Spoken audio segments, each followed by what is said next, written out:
Shalom Bapak Ibu serta rekan-rekan yang terkasih di dalam Tuhan. Kita bersyukur bahwa dalam situasi dan keadaan yang seperti ini, kita masih dapat beribadah bersama. Biarlah kita boleh betul-betul pakai waktu ibadah ini menjadi persekutuan yang indah, di mana kita boleh bersama beribadah dan menikmati hadirat Tuhan. Mari sebelum kita memulai ibadah kita hari ini, kita bersama-sama tundukkan kepala kita bersatu di dalam doa. Bapa kami yang baik, kami sungguh mengucap syukur Tuhan bahwa kami masih dipelihara, kami masih diberkati, dan kami masih terus dipimpin oleh Engkau ya Tuhan. Kami sungguh mengucap syukur. Biarlah pada hari ini boleh menjadi kesempatan yang luar biasa di mana kami boleh bersama-sama datang kepadamu Tuhan, bersama-sama beribadah kepadamu, dan biarlah Tuhan yang pakai waktu ini, Engkau berbicara kepada setiap kami Tuhan, apa yang Engkau mau. Terima kasih Bapa, biarlah hati kami dapat menerima dan berjalan sesuai dengan yang Kau mau. Tolong pimpin ibadah hari ini, kami serahkan hanya di dalam nama Tuhan Yesus Kristus, Juru Selamat kami yang hidup. Amin. Mari kita akan mulai ibadah kita hari ini dengan pertolongan yang daripada Tuhan.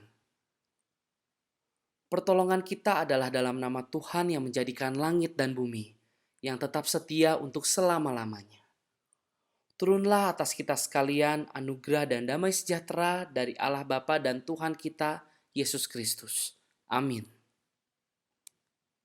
Jemaat yang terkasih di dalam Tuhan, bagaimana kabarnya nih? Tidak terasa kita hampir sampai di penghujung tahun 2020. Begitu banyak peristiwa dan cerita yang boleh kita lalui di tahun ini, tapi mari kita tetap percaya bahwa Tuhan kita adalah Tuhan yang baik, Tuhan yang berkuasa, Tuhan yang memegang akan segalanya. Jadi kita sebagai anak-anak Tuhan tidak boleh berputus asa ya. Karena kita yakin Tuhan yang pegang masa depan kita. Jadi kita tidak perlu khawatir. Sekalipun keadaan sedang menyesak kita percaya janji Tuhan bahwa Tuhan akan selalu memelihara dan memimpin kita. Amin. Mari sekarang kita naikkan sebuah pujian. Bapa, Engkau sungguh baik, kasih-Mu melimpah dalam kehidupan kami. Kita naikkan pujian ini dengan penuh kesungguhan. Bapa,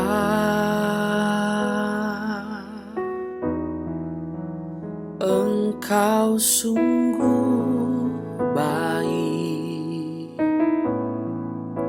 kasih-Mu melimpah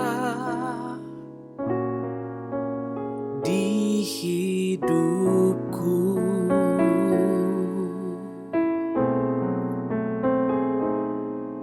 Bapa,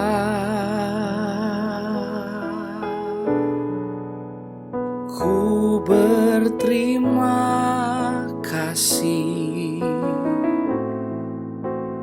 berkat-Mu hari ini yang Kau sediakan bagiku. Ku naikkan syukurku buat hari yang Kau beri. Tak habis-habisnya kasih dan rahmat-Mu, selalu baru dan tak pernah terlambat. Pertolongan-Mu besar, setia-Mu di sepanjang hidupku.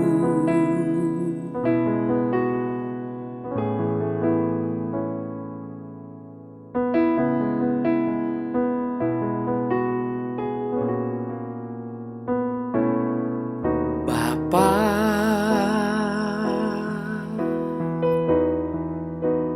Engkau sungguh baik, kasih berlimpah di hidupku.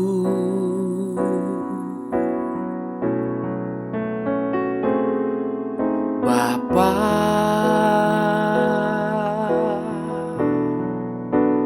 ku berterima kasih berkat-Mu hari ini yang Kau sediakan bagiku. Ku naikkan syukurku buat hari yang Kau beri. Tak habis-habisnya kasih dan rahmat-Mu, selalu baru dan tak pernah terlambat pertolongan-Mu. Besar setia-Mu di sepanjang hidupku.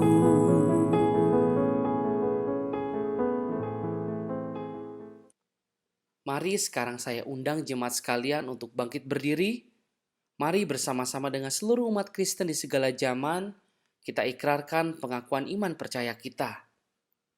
Pengakuan iman rasuli yang berbunyi, Aku percaya kepada Allah, Bapa yang Maha Kuasa, Khalik langit dan bumi, dan kepada Yesus Kristus, Anaknya yang tunggal Tuhan kita, yang dikandung daripada Roh Kudus, lahir dari anak darah Maria, yang menderita sengsara di bawah pemerintahan Pontius Pilatus, disalibkan, mati dan dikuburkan, turun ke dalam kerajaan maut, pada hari yang ketiga bangkit pula dari antara orang mati, naik ke surga, duduk di sebelah kanan Allah, Bapa yang Maha Kuasa, dan dari sana Ia akan datang untuk menghakimi orang yang hidup dan yang mati.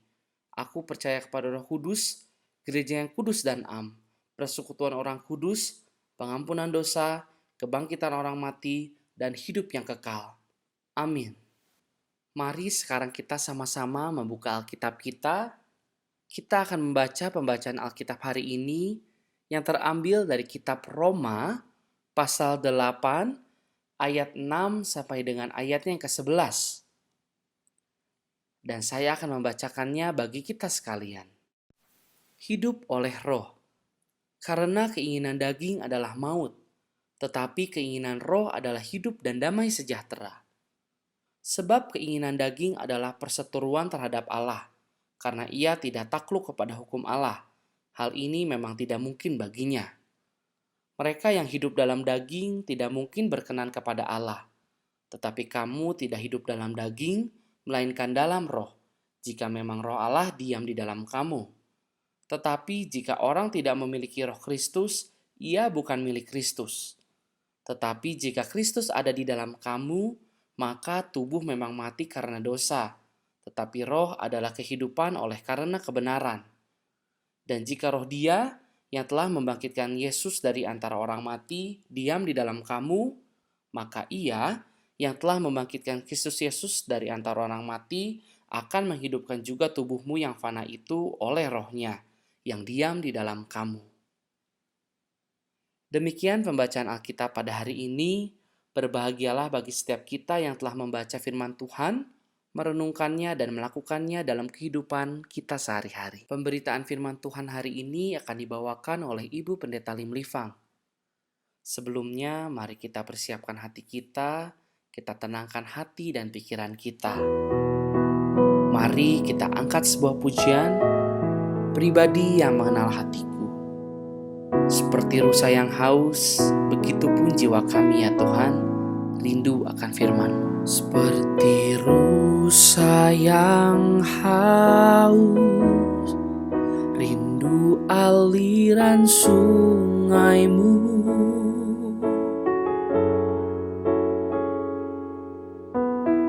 hatiku tak tahan menunggumu.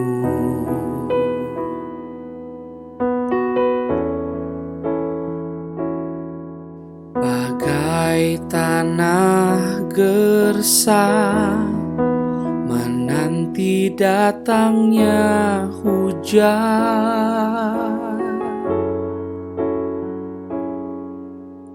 begitupun jiwaku, Tuhan.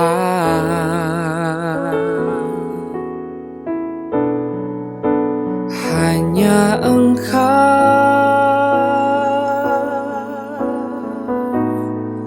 pribadi yang mengenal hatiku, tiada yang tersembunyi bagimu. Seluruh isi hatiku Kau tahu, dan bawaku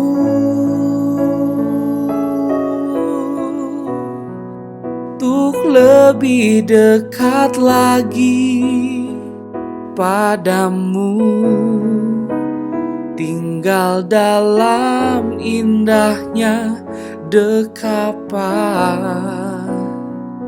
kasih-Mu.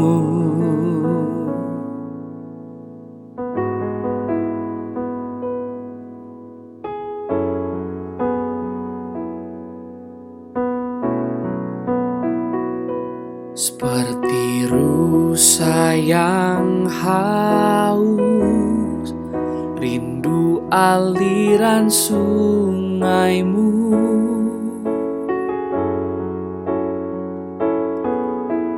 Hatiku tak tahan menunggumu.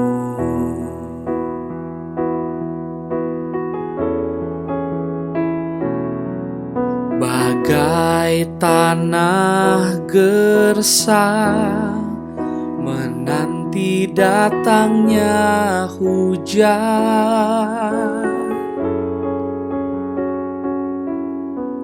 begitupun jiwaku,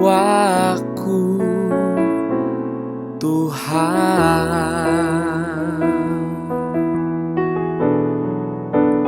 Hanya Engkau pribadi yang mengenal hatiku, tiada yang tersembunyi bagimu. Seluruh isi hatiku Kau tahu, dan bawaku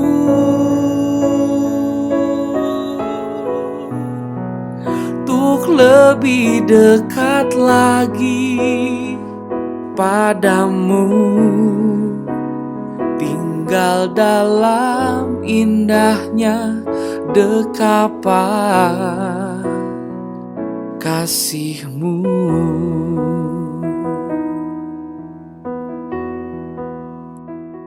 Selamat pagi Bapak Ibu Saudara sekalian, jemaat GSK yang terkasih dimanapun berada. Kita bertemu kembali di layar ini dan juga bersama-sama beribadah untuk merenungkan bagian firman Tuhan. Dan kita mengucap syukur kepada Tuhan untuk pemeliharaannya sampai saat ini. Walaupun kita masih belum bisa ibadah di gedung, tetapi kita tetap setiap minggu mendengar firman Tuhan yang disiarkan oleh hamba-hambanya. Sebelum kita masuk merenungkan firman Tuhan, mari kita bersama-sama sehati masuk dalam doa. Tuhan Bapa di surga, kembali kami mengucap syukur kepadamu ya Tuhan untuk pemeliharaan Tuhan sampai saat ini kami tetap bisa diberi kesehatan dan juga kekuatan dan juga hidup yang nyaman juga walaupun keadaan tidak nyaman. Tetapi karena pemeliharaan Tuhan kami masih terus bisa hidup dengan baik. Terima kasih Bapa. Sebentar kami juga dalam online ini akan merenungkan bagian firman Tuhan. Tuhan tolong kami untuk mengerti, tolong hamba-Mu Dan kami mempertaruhkan jam ini dari awal sampai akhir di tangan Tuhan. Berbicara kepada kami ya Bapa. Di dalam nama Yesus Kristus kami ucap syukur berdoa. Amin. Selamat pagi saudara sekalian. Sekali lagi saya ucapkan selamat untuk semua yang Tuhan berikan kepada kita. Kita akan merenungkan bagian firman Tuhan yang saya ambil dari Roma 8 ayat 6 sampai dengan 11, yaitu dengan tema keinginan Allah adalah supaya kita hidup dan hidup damai sejahtera. Saya akan membacakan bagian firman Tuhan ini. Roma 8 ayat 6 sampai dengan 11. Demikian firman Tuhan.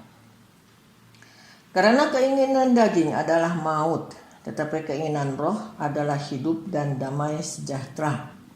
Sebab keinginan daging adalah perseteruan terhadap Allah, karena ia tidak takluk kepada hukum Allah. Hal ini memang tidak mungkin baginya. Mereka yang hidup dalam daging tidak mungkin berkenan kepada Allah. Tetapi kamu tidak hidup dalam daging, melainkan dalam roh. Jika memang roh Allah diam di dalam kamu. Tetapi jika orang tidak memiliki roh Kristus, ia bukan milik Kristus.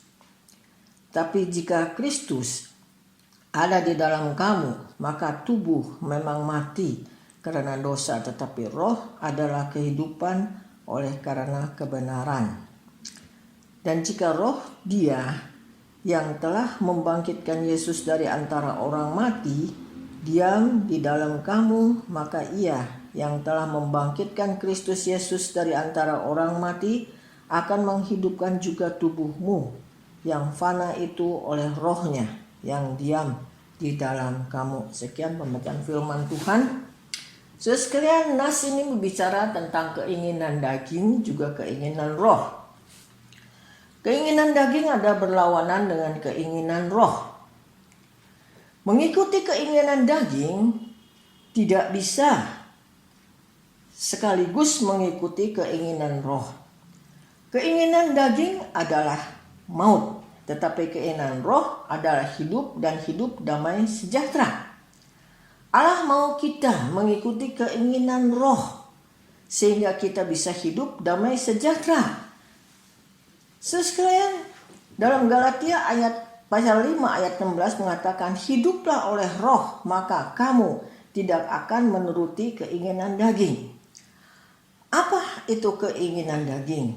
Galatia 5 ayat 16 sampai dengan 24. Di sana dituliskan dengan jelas dan juga menjelaskan bahwa keinginan daging dengan hawa nafsu itu berkaitan sangat erat. Dan perbuatan daging juga dituliskan dengan jelas dalam Galatia 5 ayat 19 sampai dengan 20. Di antaranya adalah percabulan, kecemasan, hawa nafsu, penyembahan berhala, sihir, perseteruan, perselisihan, iri hati, amarah, kepentingan diri sendiri, cideraan, roh pemecah. Dan ayat 24 mengatakan, barang siapa menjadi milik Kristus Yesus, ia telah menyalibkan daging dengan segala hawa nafsu dan keinginannya. Yang berarti walaupun kita masih hidup dalam darah daging, tapi janganlah kita mengikuti keinginan kedagingan. Karena keinginan daging itu tidak akan mendapat bagian dalam kerajaan Allah. 1 Korintus 15 ayat 50. Oleh sebab itu kita harus sungguh-sungguh bersandar kepada kuasa Roh Kudus sehingga bisa hidup dalam kemenangan. Tapi suatu hal yang paling sukar untuk dihadapi yaitu kemunafikan keinginan daging. Keinginan daging itu kelihatannya memang benar, memang bagus, tapi itu hanya berpura-pura, tidak sesungguhnya. Mari kita akan melihat seorang tokoh Alkitab, kita untuk bisa mengerti apa itu hidup dengan keinginan daging dan juga pelayanan mengikuti keinginan daging. Yaitu seorang tokoh yang sangat terkenal, yaitu Musa. Musa, dia pelayanan mengikuti keinginan daging. dia memukul mati seseorang. Dalam kitab Keluaran 2 ayat 11 dengan 15 di sana menceritakan tentang abdi Allah Musa sebelum dia dipanggil oleh Allah untuk melakukan hal yang besar, maka Allah membiarkan dia sendiri melihat bagaimana mengerikannya, menakutkannya pelayanan yang mengikuti keinginan daging. Musa adalah seorang Ibrani. Dia lahir dan besar di Mesir. Pada waktu Musa lahir, Firaun memerintahkan semua bayi laki-laki orang Ibrani harus dibunuh. Tetapi karena pemeliharaan dan perlindungan Allah, Musa terlepas dari pembantaian tersebut, melainkan dia diangkat menjadi anak angkat putri Firaun dan tinggal senang mewah di dalam istana selama 40 tahun. Dia mengecap segala ilmu pengetahuan di sana. Dia seorang yang pandai, yang pintar. Nah, suatu kali dia pergi berkeliling, dia melihat seorang Ibrani, yaitu seorang sebangsanya, saudaranya, dibuli oleh seorang Mesir. Maka nafsunya atau hati kesatriaannya langsung meluap. Dia ingin membalaskan dendam untuk saudaranya itu. Maka dia turun tangan. Mungkin motivasinya tidak salah, tidak jahat, karena dia mau membalaskan dendam. Nah, saudara sekalian, itulah keinginan daging itu kelihatannya motivasinya benar, tujuannya benar, tidak jahat. Malah kelihatannya baik. Dia mau membela seorang saudaranya, sebangsanya. Mungkin pada umumnya orang mengerti, oh dia memang mau membela, dia seorang kesatria. Nah, Musa sebelum dia memukul mati orang Mesir itu, dia melihat kiri kanan. Apakah ada orang melihat? Tidak ada orang melihat. Dia langsung memukul dan membunuhnya. Tetapi berita itu langsung tersebar. Maka Musa juga ketakutan. Di sini kita melihat dua hal kesalahan Musa. Yang pertama yaitu dia bersadarkan keinginan dagingnya dengan emosinya. Dia langsung turun tangan memukul dan membunuh orang Mesir itu sehingga dia melakukan dosa pembunuhan. Yang kedua, kesalahan kedua yaitu di matanya hanya ada manusia. Dia melihat kiri kanan ada enggak orang. Dia lupa bahwa Allah itu maha lihat, maha tahu. Mungkin Musa masih berpikir lugu. Ibrani adalah umat pilihan Allah. Maka dia seorang Ibrani juga membela bangsanya. Berarti dia bekerja untuk Tuhan. Dia membantu Tuhan untuk menghilangkan satu musuh. Pelayanannya kelihatannya baik, tidak salah. Motivasinya baik. Tapi caranya salah. Pelayanan yang demikian, yang mengandalkan keinginan daging, Allah tidak berkenan. Oleh sebab itu Allah mengirim dia langsung ke Midian. Di sana dia belajar untuk bagaimana menghadapi keinginan dagingnya. Sampai 40 tahun, sampai dia usia 80 tahun. Baru dia selesai belajar di sana, Allah memanggil dia, akan memanggil dia sebagai alat yang berguna, yang secara heran sekali pakai oleh Allah. Saudara sekalian, mungkin kita seringkali dalam pelayanan, apalagi dalam pelayanan mula-mula, seringkali kita berpikir, oh pelayanan ini baik, oh pekerjaan itu baik, mari kita lakukan. Saudara sekalian, kita harus ingat bahwa apa yang kita pikir baik itu belum tentu benar. Kalau yang kita pikir baik dan juga Allah mengatakan itu baik, itu baru benar-benar baik.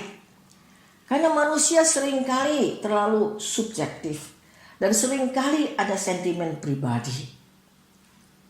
Oleh sebab itu kita seringkali melakukan jadi pintar keblinger, saudara sekalian. Jangan lupa bahwa jalan Allah, pemikiran Allah itu jauh lebih tinggi dari pemikiran manusia. Kita harus belajar mengerti kehendak Allah dan menjadikan kehendak Allah itu kehendak kita. Kita harus sepikir sehati dengan Kristus. Dan satu lagi kesalahan Musa, yaitu dia setelah membunuh orang Mesir itu, membunuh seseorang, dia tidak menyadari, dia tidak introspeksi diri. Malah dia merasakan bahwa itu adalah menurut yang dikehendaki oleh Allah. Dalam Kisah Para Rasul 7 ayat 25, di sana mengatakan, pada sangkanya saudara-saudaranya akan mengerti bahwa Allah memakai dia untuk menyelamatkan mereka, tetapi mereka tidak mengerti.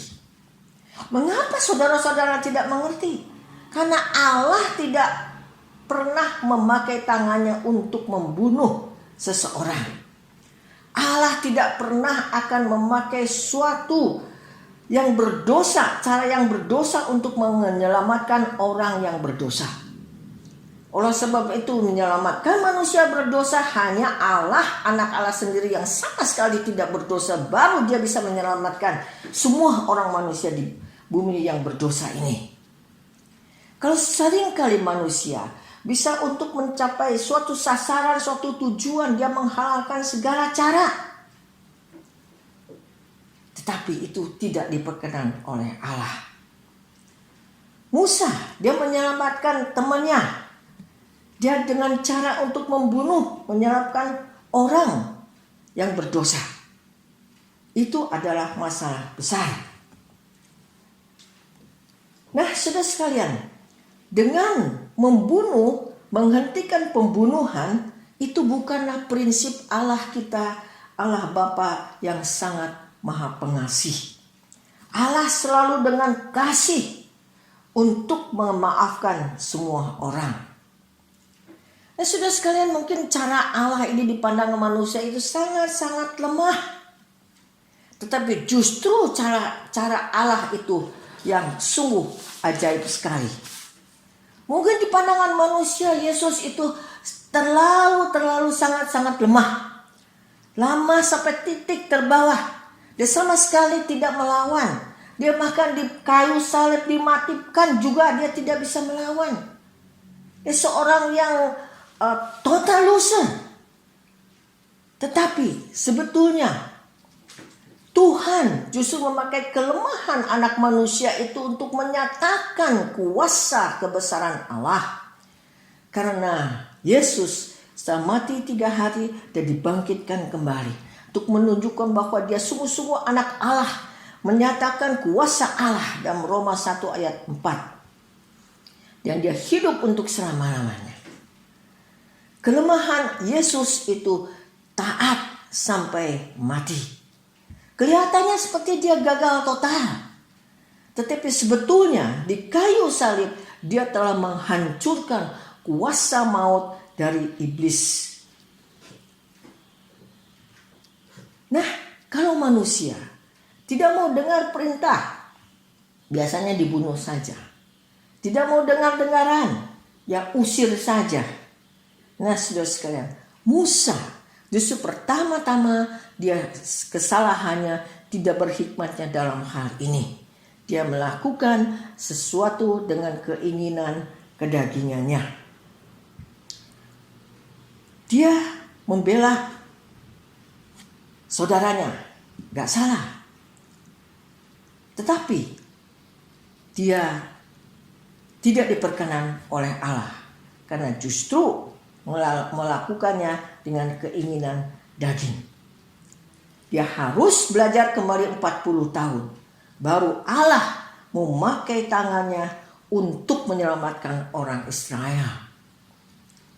Sehingga setelah dia taat akan keinginan roh, maka Musa dipakai oleh Allah untuk bisa menyelamatkan 2-3 juta orang Israel keluar dari Mesir. Dan dia tidak lagi membunuh satu orang pun.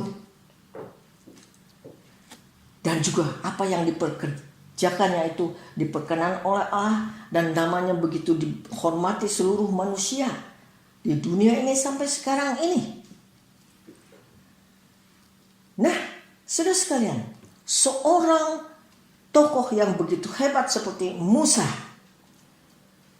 Tidak diperkenan kalau dia melayani dengan keinginan daging. Karena pelayanan dengan keinginan daging tidak bisa menggenapi kebenaran Allah. Jadi pelayanan Musa dapat 40 tahun pertama dia gagal total. Musa berpikir, dia akan dipakai oleh Tuhan sebagai alat di tangan Tuhan. Karena dia belajar di Mesir, di istana 40 tahun dengan segala kehebatan ilmu pengetahuan, dia qualified menjadi pemimpin. Dia berbakat. Tapi Allah bilang, tidak, kamu belum cukup. Belajar lagi, sekolah lagi 40 tahun.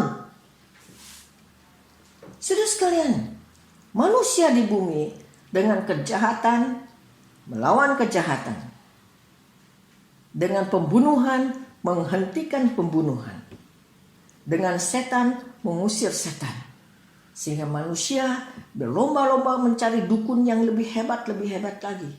Tapi firman Tuhan memberikan tahu kepada kita, Allah membalas kejahatan dengan kebaikan. Setan tidak bisa diusir dengan setan. Oleh sebab itu Tuhan Yesus ketika dia ada di bumi ini, dia selalu dengan kasih memaafkan musuhnya. Dengan lapang dada dia menerima, merangkul murid-muridnya. Saudara, Musa dalam kisah 7 ayat 21 mengatakan, di sana bahwa dikatakan Musa itu berkuasa dalam perkataan dan perbuatannya. Tetapi setelah dia belajar di Midian 40 tahun, maka dia mengatakan apa?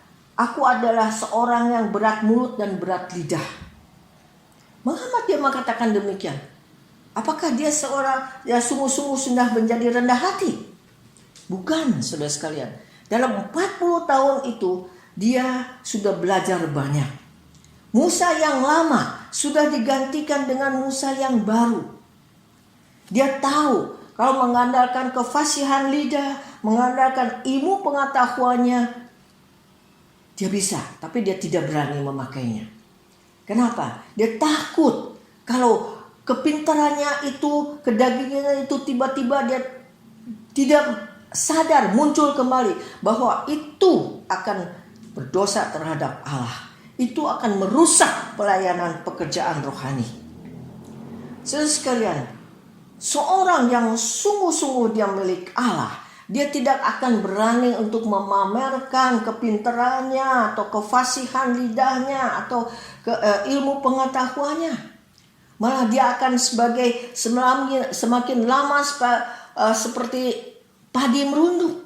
Makin isi dia makin rendah hati, menyembunyikan dirinya di bawah kaki salib Yesus. Sekalian, ketika Musa merasakan aku tidak bisa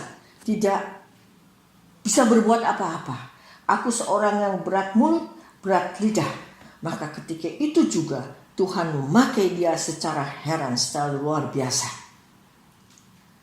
Oleh sebab itu saudara sekalian, pelayanan kita, kehidupan kita mau diperkenan oleh Tuhan, mau diberkati oleh Tuhan, kita harus sungguh-sungguh menyalipkan keinginan daging kita, hawa nafsu kita bersama-sama Yesus di kayu salib.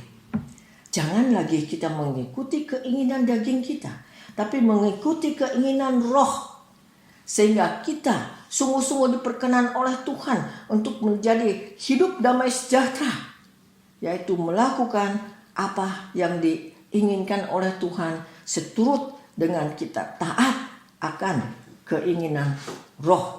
Maka kita diberkati Tuhan dan juga hidup damai sejahtera. Amin. Tuhan berkati. Kita berdoa. Tuhan Bapa di surga, terima kasih untuk firman Tuhan. Tuhan mengingatkan kami, sungguh kami ya Tuhan seringkali kami walaupun sudah menjadi anak Allah, tapi seringkali kami lupa. Seringkali kami masih mengikuti keinginan daging kami.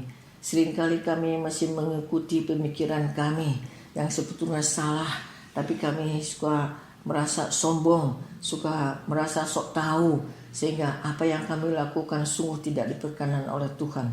Ampuni kami ya Tuhan, biarlah kami sungguh belajar dari firman Tuhan, bahwa kami walaupun hidup masih berdarah daging, kami harus mematikan, menyalibkan keinginan kedagingan kami dan hawa nafsu kami di kayu salib, biar digantikan dengan keinginan roh, sehingga apa yang Tuhan ingin kami lakukan, yaitu hidup damai sejahtera, bisa diperkenan oleh Tuhan.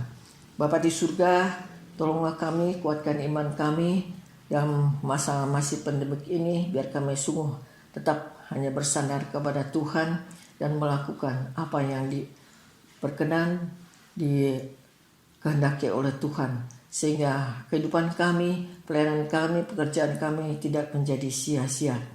Bapa di surga, saat ini kami tetap berdoa untuk jemaat-Mu GSK Bandung ini ya Tuhan, dimanapun berada, Tuhan terus menyertai setiap mereka, keluarga mereka, dan juga berkati pekerjaan mereka walaupun dalam keadaan masih sulit.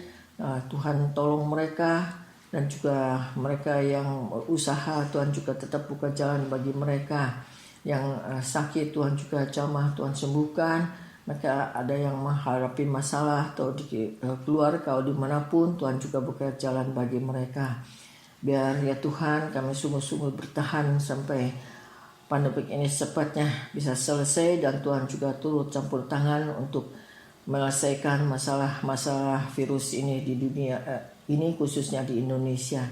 Tolong juga para medis, para dokter, dan semua relawan juga turun melindungi mereka, jangan sampai ada yang terpapar lagi virus ya Tuhan. Terima kasih Bapa, berkati setiap kami, kiranya Tuhan juga tolong kami untuk hidup terus diberkati oleh Tuhan. Dalam nama Yesus Kristus, kami ucap syukur berdoa. Amin.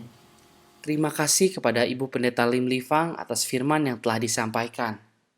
Biarlah setiap firman Tuhan yang telah kita dengar dapat menjadi berkat dalam kehidupan kita. Amin. Dan sekarang mari kita bangkit berdiri, kita naikkan doksologi.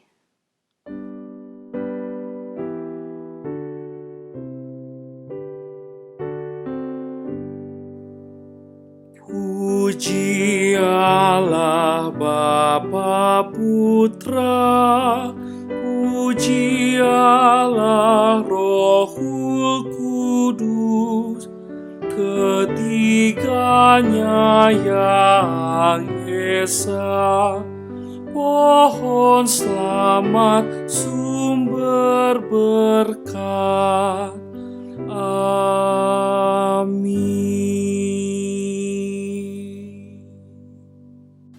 Sekalian, terimalah berkat Tuhan, arahkanlah hatimu, bukalah hatimu.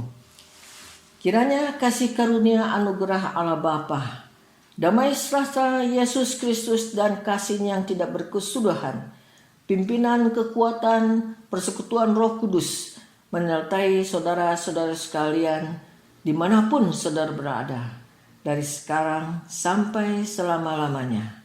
Amin. Demikianlah ibadah hari ini telah selesai. Terima kasih Bapak, Ibu, serta jemaat sekalian yang telah bergabung bersama dengan kami. Kami nantikan kehadiran Bapak, Ibu, serta jemaat sekalian pada kebaktian minggu depan. Dan sekarang saya persilahkan untuk kita bersaat teduh. Selamat hari Minggu, dan Tuhan Yesus memberkati. Bersatu di dalam Yesus,